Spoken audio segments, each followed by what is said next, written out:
Ustupujúca zima je vhodným obdobím na začiatok predjarného rezu. Ako na to, tak to vám poradí už pán Komžík. Dobrý deň. Dobrý deň. Tých rezov je viacero však. Samozrejme. Koľko? Chyták, čo? Ani nie. Ide skôr o to, že z akého hľadiska sa na to pozeráme.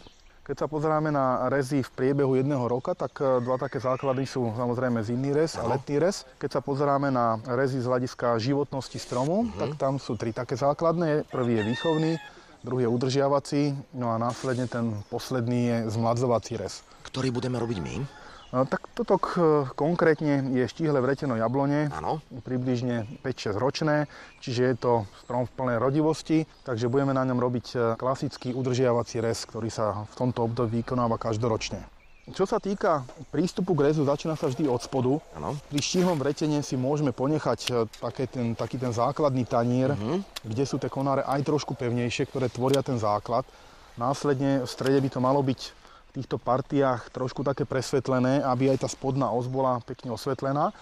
A tento stredník je už iba o obmene. To znamená, že keď vidíme, ako napríklad tento konár, že už je vyrodený, že ten konár má 1, 2, 3, 4 roky, že už v lani to bol trošku zanedbaný, tak klasicky rezom na prevod tam ponechávame náhradník. Áno. Tento konár má na konci rodivý puk, na budúci rok zarodí. Vidím, že tu už je. Tu sa to robilo podobne, áno. Robilo sa to rezom na čapík a vytvoril sa náhradný konár, ktorý vlastne bude následne prinášať úrodu. Takisto to vidíme tu, kde tento konár už je vyrodený, ale už tu máme namiesto neho náhradník. Tak ho dáme preč. Dáme ho preč a vytvoríme vlastne priestor pre nového pokračovateľa. Dobre.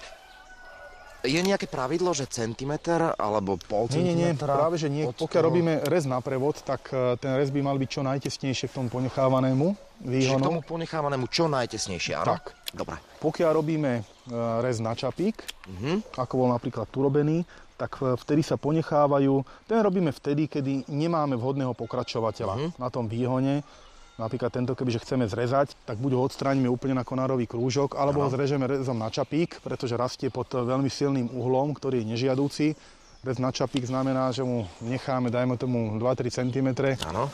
Následne sa z neho vytvorí buď jeden alebo viac výhonov a z tých si vieme potom vybrať ten, ktorý je pre nás optimálny. A dokedy sa tento rez vykonáva? Tento rez sa vykonáva spravidla do obdobia začiatku kvitnutia. Nie je to však pravidlom, pretože pokiaľ máme silne rastúci strom, ktorý chceme viac oslabiť, tak počkáme do obdobia po odkvitnutí a efekt tohto rezu je vlastne ten, že už samotným kvitnutím sa strom vyčerpá a následne tá reakcia na rez je predsa len taká strohejšia, ako keby sa ten rez vykonal ešte pred kvitnutím.